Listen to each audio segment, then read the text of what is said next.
We're good. All right, Coach. Obviously, there's been a lot of talk about the red zone offense for you guys over the last couple of weeks and getting some close wins in some games where maybe you guys could cut more points on the board. What do you make about the running backs, I guess, role in that part of the game and how you guys are going to be able to try to improve that going forward? I think, as a group, we've been collectively making mistakes down in the red zone, penalties, guys not doing their assignments. So I think it's collectively all of us with the running backs as well. And so we need to make sure that we just execute down there. I think the play calls Coach Roy has called, it's all great plays, puts a hat on a hat for everybody. We're just not executing. So I think that we've worked a lot on going back and seeing what the problem is on the execution and then working on those the last 2 weeks. Obviously, there's a lot of talk in the preseason about, you guys being a team that's going to have, running back by committee, 3 guys that are all really talented that can play a lot. Relik's really kind of taking the reins in that role, leading the conference yards per carry, total yards. What do you make about his play and how he's kind of been able to excel and for you guys over the course of the season? Yeah, from a maturity standpoint, I thought, he handled the spring because of his injuries the last couple of years, handled the spring really well, and it shows coming up in the fall because of his production. He's an explosive guy that has a very high IQ and can catch the ball well out of the backfield. So he's that complete back that we're looking for. And then the other guys are supplement guys that could take that role too. And so, but he's just risen to the top and has done very, very well. What have you seen from him? Not just obviously from his talent and his mindset, but improvement-wise from. He didn't play a lot last year. He spent a lot of time being injured, but kind of growing into a player that's really excelling in a lot of different ways. I just think from a maturity, from learning the playbook, understanding schemes, understanding defenses. Again, the offensive line has done a great job. For us to be one of the top rushing teams in the Big 12, they have done a great job. So he has a good relationship with them and has worked off of them as well. And what do you make of not even just Relik, but all the guys being able to kind of catch out of the backfield? We're seeing the running back group get a lot of touches in those little short flat routes, things of that nature over the course of the year, and how you guys have been able to progress in that area. Yeah, and our guys are ready for that. First of all, you're gonna have to run the ball. Second of all, you're gonna have to catch on the backfield. But the biggest part is the pass protection. You're gonna have to protect the quarterback, and they have done a great job with their eyes. And that group, I'm excited about all of those guys in the group because any one of them can go out and do that with what Relik has done. Obviously, Kanye Udo has been a guy who came in with off the great back of a great season in the Army, and he's adjusted and taken some time to get a ton of touches on the field, but can really show a lot of prowess. What do you make about his ability and potentially using him in more of those short yardage red zone scenarios going forward? I think he's getting better in the offense. I think he's understanding what this offense entails, coming from a totally different offense. I think he's getting more comfortable, and so hopefully we are able to use him in the future because he is a talent that we need in this offense. And then Kyson obviously had his injury that kind of set him back after a good start to the year, some really good qualities in the first game of the year. What do you think about his return so far and how he's been able to kind of get back up to speed after missing a couple of weeks? Yeah, he's the veteran guy that had the most touches prior.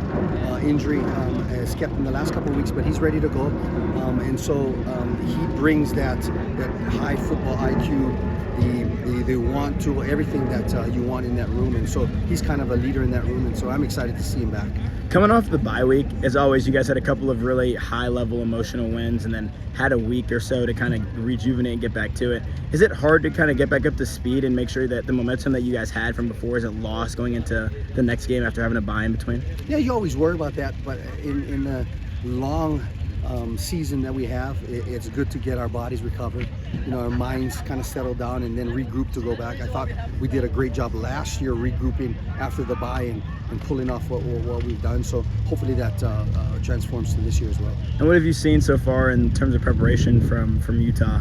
Everything going on before you guys get over there? Same old Utah, tough, disciplined, played with physicality, don't make mistakes, and so it's going to be a tough road up there. But I'm confident that our group can execute really well.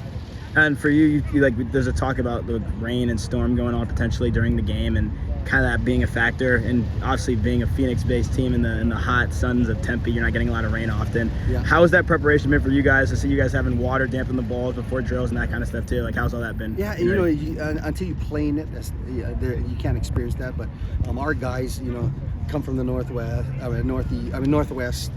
Some from rainy areas, and so I don't think it bothers us that much. I know we just got to be extra careful with the football and not turn it over. And then kind of speaking more about like the performances early in the game, obviously twice now you guys have been down 17 points at a game, starting off, made comebacks, taking the lead in both those contests. How do you go and kind of make sure that in your group and with the running backs, you guys are starting off the gates quickly or not kind of getting sluggish in the first quarter? I think that's an emphasis this last couple of weeks, starting every period, having that mentality to come out and play instead of waiting and reacting. We want to be the reactor. So I just think that the emphasis for us these last 2 weeks is to start off fast, and hopefully that turns out that way on Saturday. As a coach, is there anything that like you feel you can do to kind of not push the guys, but just prepare them to kind of come out with that mindset in any way?